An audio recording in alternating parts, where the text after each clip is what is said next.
मध्य प्रदेश महिला कांग्रेस की प्रदेश अध्यक्ष रीना बौरासी के झाबुआ दौरे पर कांग्रेस कार्यकर्ताओं ने भव्य स्वागत किया। इस दौरान उन्होंने बीजेपी सरकार पर महिलाओं की सुरक्षा, कानून व्यवस्था और विकास को लेकर जमकर हमला बोला। महिला कांग्रेस प्रदेश अध्यक्ष रीना बौरासी के झाबुआ जिले में प्रथम आगमन पर जगह जगह मंच बनाकर महिलाओं और कांग्रेस कार्यकर्ताओं ने उनका जोरदार स्वागत किया। प्रेस कॉन्फ्रेंस के दौरान उन्होंने धांधला के फिल्टर प्लांट में हुए क्लोरीन गैस रिसाव को दुर्भाग्यपूर्ण बताते हुए कहा कि यह एक गंभीर लापरवाही का मामला है। उन्होंने आरोप लगाया कि प्लांट पर सुरक्षा के पर्याप्त इंतजाम नहीं थे और कर्मचारियों को जरूरी सुरक्षा उपकरण भी उपलब्ध नहीं कराए गए। उन्होंने मांग की कि इस पूरे मामले की उच्च स्तरीय जांच कराई जाए और जिम्मेदार लोगों पर आपराधिक प्रकरण दर्ज किया जाए। साथ ही गैस रिसाव से प्रभावित लोगों को बेहतर इलाज और 2-2 लाख रुपए मुआवजा देने की भी मांग की। रीना बौरासी ने झाबुआ में कानून व्यवस्था की स्थिति पर भी सवाल उठाए। उन्होंने कहा कि जब जनप्रतिनिधियों के घर सुरक्षित नहीं है तो आम जनता की सुरक्षा का अंदाजा लगाया जा सकता है। सभी पत्रकार बंधुओं से मैं नमस्कार करूंगी और माफ़ी का चाहूँगी कि मैं लेट हो गई हूँ। आप लोगों का कीमती समय आप लोगों ने हमारा इंतज़ार करा, इसके लिए माफ़ी चाहूँगी और सबको मेरा बहुत बहुत नमस्कार। सबसे पहले तो मैं आज जो मेरा विषय है झाबुआ को लेके वो पढ़ना चाहूँगी, उसके बाद फिर मैं अपनी बात और कहूँगी। उसके बाद कि झाबुआ में भी पिछले मेरे ख्याल से कल ही की बात है, कल रात को गैस लीकेज कांड हुआ था जिसमें कम से कम 50 लोगों की तबीयत ख़राब हुई है और वो हॉस्पिटल में एडमिट है, जो कि मुझे अभी सुबह ही जानकारी मिली थी। तो झाबुआ के थानला में कल शाम को क्लोरीन गैस की लीकेज होने की घटना अपने आप में गंभीर है। वाटर फिल्टर प्लांट पर सुरक्षा के कोई प्रावधान नहीं थे। वहाँ पर गैस लीकेज डिटेक्टर भी नहीं लगाया गया था। वहाँ के कर्मचारियों को की सुरक्षा के लिए कोई किट भी उपलब्ध नहीं कराई गई थी। इसके परिणाम स्वरूप वहाँ के कई क्लोरीन गैस लीकेज होने के कारण लोगों के सीने में दर्द हुआ और आंखों में जलन हुई और इस सीधा हमला नागरिकों के फेफड़ों पे हुआ है। गैस प्लांट पर केमिकल रेजिस्टेंट ना तो गॉगल थे ना दस्तावेज थे उन कर्मचारियों को पहनने के लिए जो वहाँ काम कर रहे थे। इस वजह से उनकी तबीयत खराब हुई। तो मेरी शासन प्रशासन से मांग है कि उन सभी परिवार को कम से कम 2-2 लाख रुपए का मुआवजा दिया जाए और जो इसके लिए जो कंपनी इसके लिए आरोपित है या जिनकी वजह से, जिनकी लापरवाही की वजह से इतने लोगों की तबीयत खराब हुई है, उसके लिए निश्चित रूप से हमें उन पर कार्रवाई करनी चाहिए। ये मेरी मांग है शासन प्रशासन से।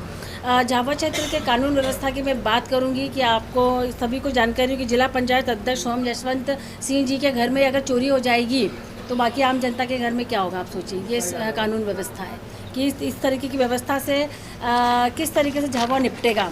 और झाबुआ में जो मुझे पता चला कि पानी की बहुत ज़्यादा कमी है, तो मेरा एक सरकार से निवेदन है कि आप हर घर में, हर मोहल्ले में टैंकर का, क्योंकि गर्मी आ चुकी है, टैंकर का पानी को उपलब्ध करवाएं ताकि हमारे नागरिक पानी पीने में सक्षम हो और उनका जीवन यापन अच्छे से गुजरे।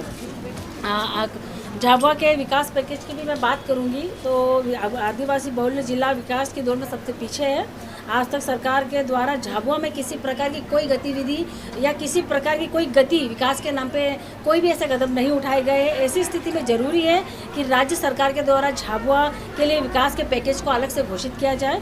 यहाँ के आदिवासी समाज को विकास के साथ जोड़ा जाए, जिससे सरकार की ओर से पर्याप्त कदम उठाना आवश्यक है।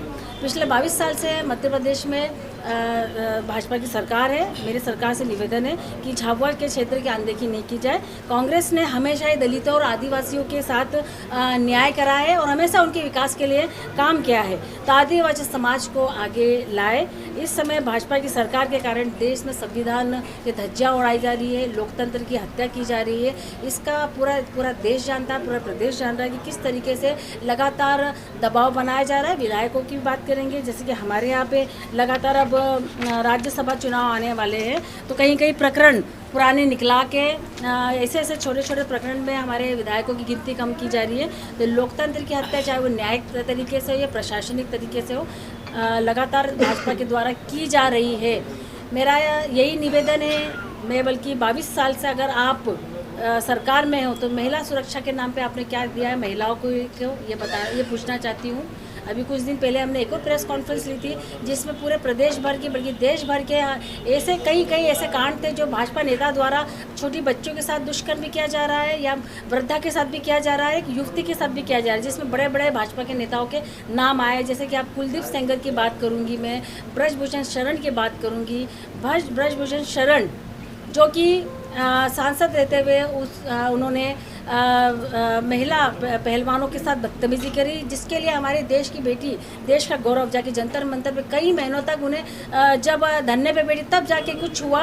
मैं पूछना चाहती हूँ कि देश की बेटियों को धरने पे बैठने की ज़रूरत ही क्या है?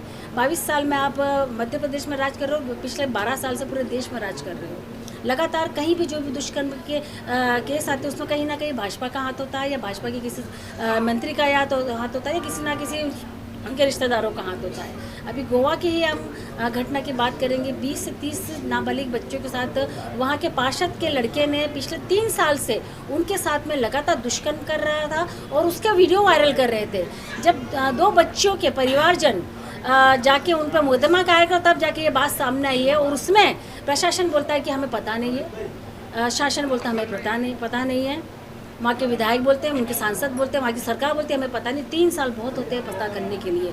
कहीं ना कहीं आपका संरक्षण मिला हुआ है, इसलिए वो लगातार 3 साल तक 30 बच्चों के साथ अगर वो बलात्कार करके वायरल करता रहा है, तो इसमें कहीं ना कहीं पूरी तरीके से भाजपा की सरकार और वहाँ का शासन प्रशासन उस व्यक्ति के साथ, उस भाजपा के पार्षद के बेटे के साथ मिला हुआ था। तो मेरी क्योंकि मैं मध्य प्रदेश महिला कांग्रेस के अध्यक्ष हूँ, मेरा ये दायित्व बनता है महिला सुरक्षा को लेके आप ऐसे चीज़ें उपलब्ध करवाएं कि ताकि हमारी महिलाएं दिन में तो, रात में तो छोड़ो, दिन में भी अभी ये हालत हो गई कि महिला बाहर नहीं निकल पाती। छेड़छाड़ के लगातार महिला युवतियों के साथ केस होते जा रहे हैं। तो आज डेरी सहमी सी है, महिलाएं आगे नहीं बढ़ती जा रही, नहीं बढ़ी। आपको ऐसे कानून लाना चाहिए। मैंने पहले भी कहा था कि ऐसे फास्ट ट्रैक का न्याय व्यवस्था होना चाहिए कि हर जिले के अंदर महिलाएं जब शिकायत लेके जाए तब उनके फैसले जल्द से जल्द आए। उनके लिए सालों से, उनके लिए या दुष्कर्म हो या कोई भी छेड़छाड़ का मामला हो, तो सालों साल तक उनका इंतजार ना करना पड़े। मेरी मांग है सरकार से, मध्य प्रदेश सरकार से, कि हर जिले में फास्ट ट्रैक न्यायालय महिलाओं की सुरक्षा के लिए उपलब्ध कराने चाहिए। और महिला, क्योंकि हम महिला है, हमारी सुरक्षा हमारे लिए बहुत ज़रूरी है, हमारे पारिवारिक सुरक्षा हमें चाहिए। निश्चित रूप से 22 साल से आज हमारा मध्य प्रदेश महिला अत्याचार में नंबर 1 होता गया। ये सब जग जाहिर है, ये आंकड़े बोल रहे हैं। इतनी बच्चियाँ लापता है जिनका कोई अभी तक आता पता नहीं है, जिनकी कोई सूद नहीं ली गई है, जिनके बारे में कोई बात ही नहीं करती है मध्य प्रदेश सरकार।